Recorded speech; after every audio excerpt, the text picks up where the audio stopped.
Agora, nesta noite, eu quero que você abra comigo no livro de Jó, capítulo 14, versículo 14. Jó, capítulo 14, versículo 14. Agora, Jó está no Antigo Testamento e é o livro mais antigo do mundo. Não há nenhum livro conhecido no mundo tão antigo quanto o livro de Jó. E ainda assim, Jó faz uma pergunta que tenho certeza que incomoda muitos de vocês nesta noite.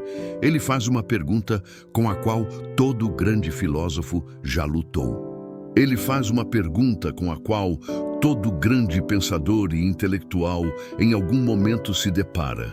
Ele faz a mesma pergunta que um dos maiores cientistas deste país me fez cerca de 3 semanas atrás.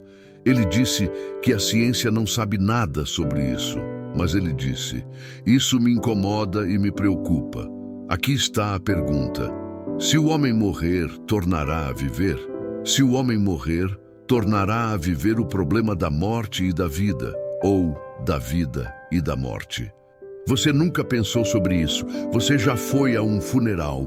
Por alguns momentos você fica sério, reflexivo. Naquela noite você volta para casa, vai para a cama, pensa sobre isso. Um dia desses vão me levar até o cemitério. Vão dizer algumas palavras sobre mim. Esse é o fim. Acabou tudo. Você sabe o que a Bíblia diz? A Bíblia diz que há um tempo para nascer e um tempo para morrer. O nascimento é um evento feliz, a morte é um evento trágico e nós choramos. Se você ler o capítulo 5 de Gênesis, verá a lista de todos aqueles homens que viveram até ficarem velhos. Adão viveu 930 anos, mas morreu. Matusalém viveu 969 anos, mas morreu. Eu li sobre um homem no outro dia no Brasil que dizem ter vivido 134 anos, mas morreu. No fim de toda a vida está a morte. A vida é muito breve, diz a Bíblia. É uma história que se conta. É a lançadeira do tecelão. É uma flor que murcha. É como a erva que seca. Henry Wadsworth Longfellow expressou isso uma vez quando disse: "A arte é longa e o tempo é fugaz, e nossos corações, embora firmes e corajosos, ainda assim como tambores abafados, batem marchas fúnebres rumo ao túmulo." E é exatamente para lá que todos nós estamos indo.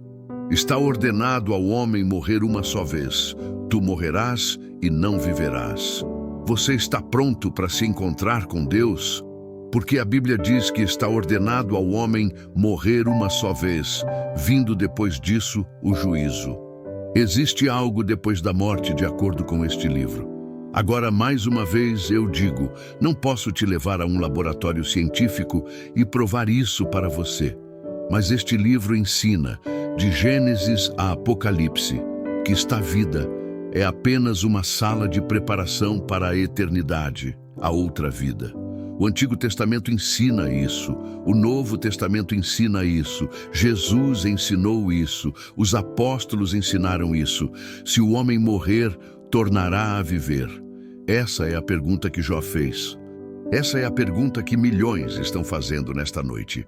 E a resposta da Bíblia é um retumbante sim. Sim, a vida após a morte. Se o homem morrer, tornará a viver. Cícero, o grande romano, disse sobre esse assunto: "Não tenho mais do que conjecturas." Eu passei grande parte da minha vida buscando essa resposta. A senhora Roosevelt, Eleanor Roosevelt, em uma de suas colunas há alguns anos, disse que é instintivo para o ser humano acreditar na vida após a morte. E é mesmo. Você nunca encontra uma tribo em qualquer lugar do mundo. Nunca encontra uma cultura, nunca encontra uma civilização em toda a história que não acreditasse em alguma forma de vida após a morte. E quando os primeiros pais peregrinos vieram para este país, pensaram ter encontrado algumas tribos na Nova Inglaterra que não acreditavam, tribos de indígenas que não acreditavam na vida após a morte. Mas logo descobriram, ao se comunicarem com eles, que acreditavam no campo de caça feliz. Sim, o homem, instintivamente, algo dentro dele diz que deve haver uma vida futura, deve haver algo além desta vida. Mas afinal, há apenas uma pessoa com autoridade para falar sobre esse assunto, porque ele veio do túmulo, ele ressuscitou. E o nome dele é Jesus Cristo. Há cerca de 2 ou 3 anos, tive o privilégio de ter uma entrevista com o chanceler Konrad Adenauer em seu último ano no cargo de chanceler da Alemanha. Ele me havia convidado, eu estava pregando na Alemanha, e ele me convidou para ir vê-lo, e eu não sabia por quê, fiquei bastante surpreso e, é claro, lisonjeado com o convite. E eu fui. Ele me recebeu, um homem grande, alto, um gigante, o homem que praticamente sozinho trouxe a democracia de volta à Alemanha depois da guerra. O que esse grande homem quer de mim? A primeira pergunta que ele me fez foi esta: você acredita na vida após a morte? Sim, Senhor, acredito. Eu acredito que a Bíblia ensina isso. Eu também acredito. Estou estudando a ressurreição de Jesus Cristo. Quando eu deixar o cargo de chanceler, pretendo passar o resto da minha vida estudando a ressurreição de Cristo. Porque ele disse: se Cristo está vivo, há esperança no mundo. Se Cristo não está vivo, não vejo nenhuma esperança de que a civilização possa ser salva. Não é algo impressionante? Sim, Jesus Cristo está vivo. Ele ressuscitou dos mortos.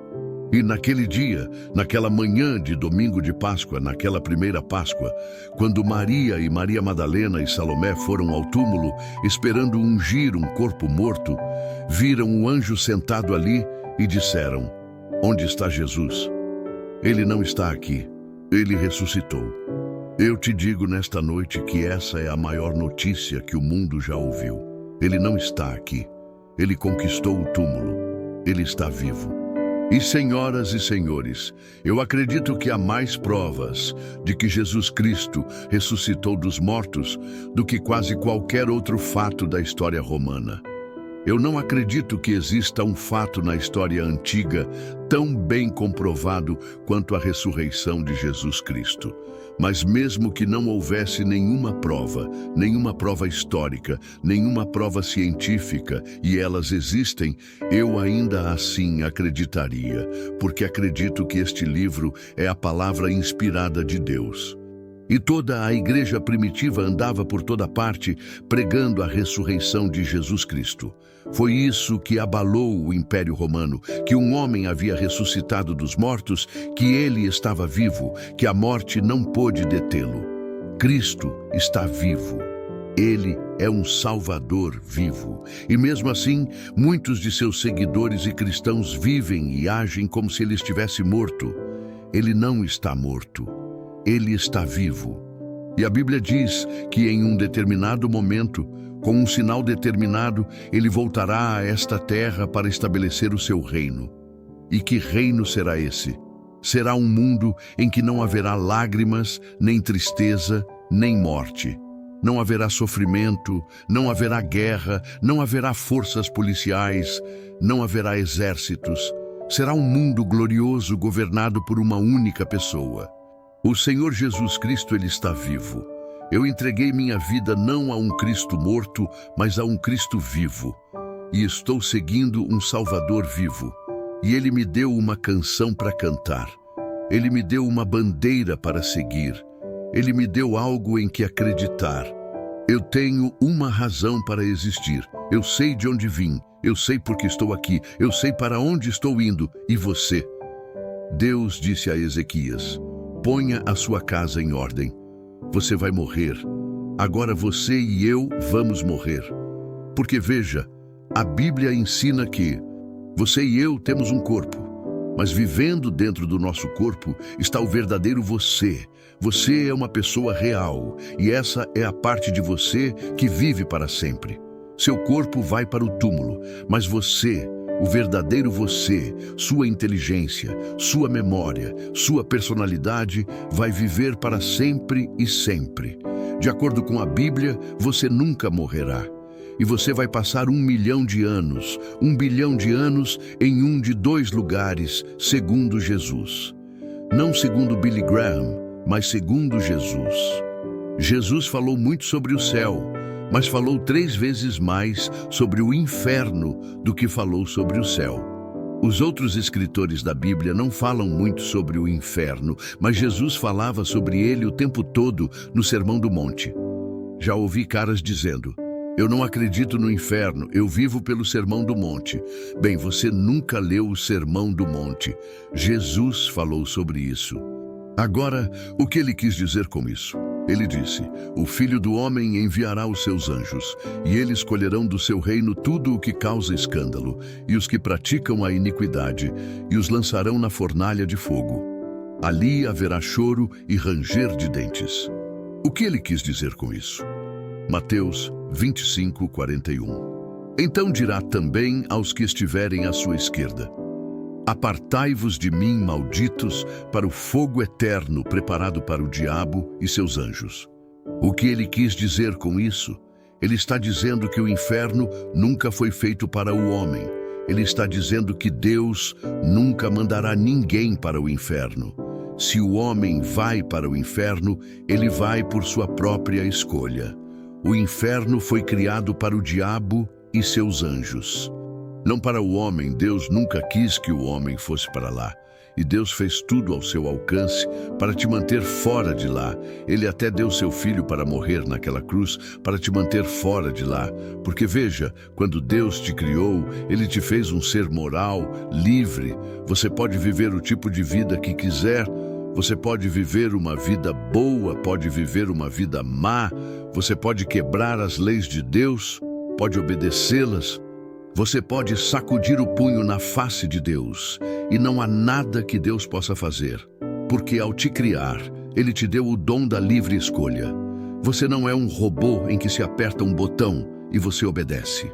Você tem o direito de resistir a Deus, de rejeitar a Deus. Mas a Bíblia diz que, apesar da nossa rebelião e rejeição, Deus te ama. Ele te ama tanto que deu seu Filho para morrer pelos teus pecados. E quando Cristo morreu naquela cruz, nós não entendemos tudo o que aconteceu ali, mas sabemos uma coisa, que Ele tomou o inferno e o juízo que você e eu merecíamos. Por causa dos nossos pecados, Ele os levou naquela cruz. E é por isso que aquela expressão terrível saiu de seus lábios. Deus meu, por que me desamparaste? Porque veja, o verdadeiro significado do inferno é a separação de Deus. E naquele momento terrível, uma sombra passou entre Deus Pai e Deus Filho. Pela primeira vez, desde que a eternidade começou, Cristo estava morrendo por você. E ele sofreu as angústias do inferno. Ele se tornou culpado de mentira. Ele se tornou culpado de calúnia. Ele se tornou culpado de inveja. Ele se tornou culpado dos pecados mais sujos e imundos. E quando esses pecados entraram em sua alma, os seus pecados e os meus pecados entraram em sua alma. Deus não pôde olhar, porque Deus não pode olhar para a iniquidade. Deus é tão santo. Cristo tomou o inferno que você e eu merecíamos naquela cruz. Agora Deus diz: receba-o, creia nele, coloque sua confiança e fé nele, e eu perdoarei seus pecados. E eu te garantirei a eternidade em um lugar chamado céu. Está tudo disponível para você e é tudo gratuito. Tudo o que você precisa fazer é receber. Que oferta ele te faz nesta noite? Vida eterna. Agora, a vida eterna não começa no momento em que você morre. Quando você morre como cristão, a vida eterna não começa ali. A vida eterna começa no momento em que você recebe Cristo. Agora, muitos de vocês, aqui na Carolina do Sul e na Carolina do Norte e por todo o país, foram criados em lares cristãos ou frequentam uma igreja, vivem uma vida razoavelmente decente e meio que vivem do reflexo da religião dos seus pais. Mas você nunca realmente recebeu Cristo por si mesmo. Você nunca realmente confiou nele por si mesmo. Você não o conhece de verdade.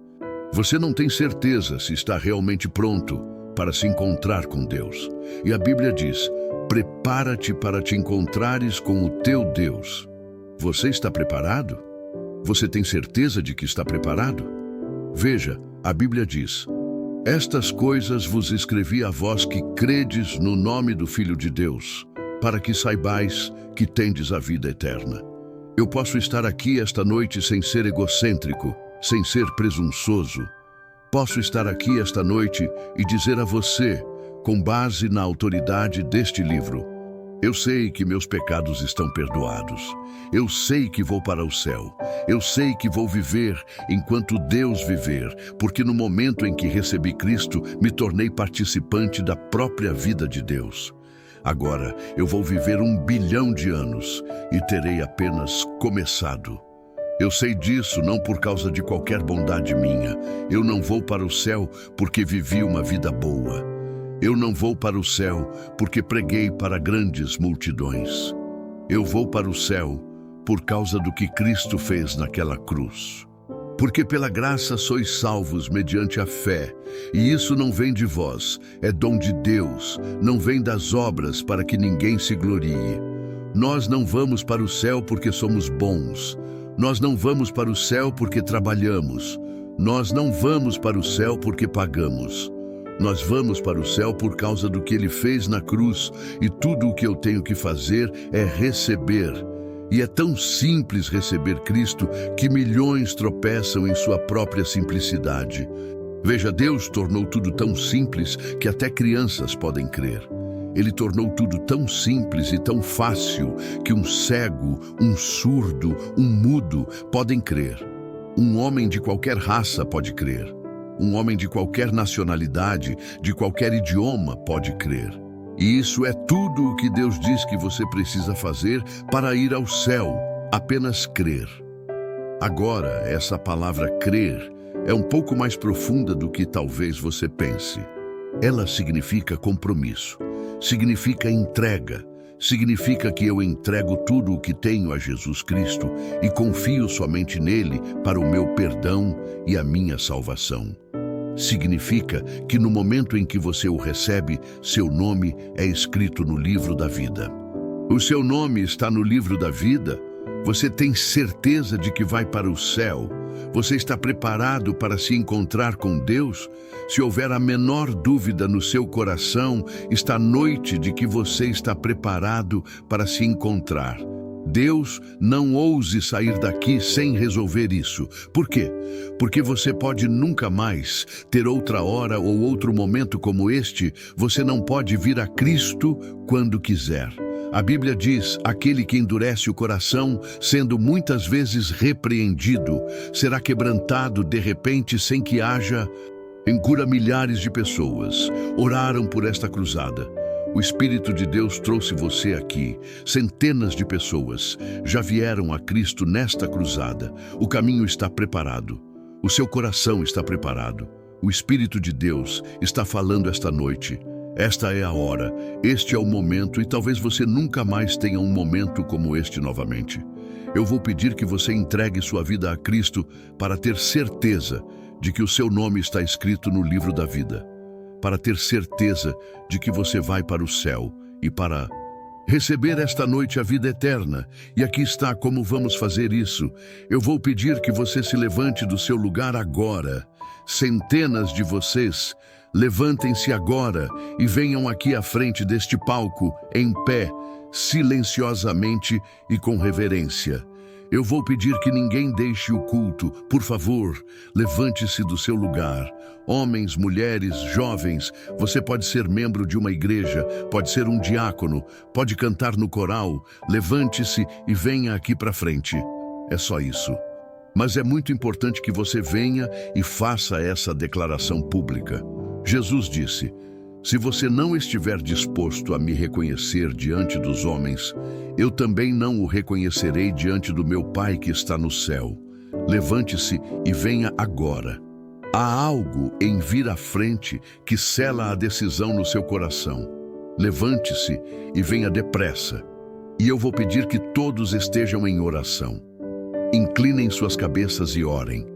Orem pela pessoa à sua direita, à sua esquerda, atrás de você, na sua frente. Talvez ninguém jamais tenha orado para que essa pessoa viesse a Cristo. Muitas pessoas já estão a caminho. Levante-se, junte-se a elas e venha. Que hora e que momento maravilhoso para você vir a Cristo. Nós vamos esperar enquanto você vem. A vocês que estiveram assistindo pela televisão e estarão deixando o culto em apenas um momento, vocês podem tomar a mesma decisão e fazer o mesmo compromisso que estas pessoas estão fazendo aqui. E o mesmo Cristo que entrará no coração delas e lhes dará certeza, fará o mesmo por você. Agora, repita essa oração. Senhor Jesus, eu reconheço que sou pecador e que preciso do teu perdão.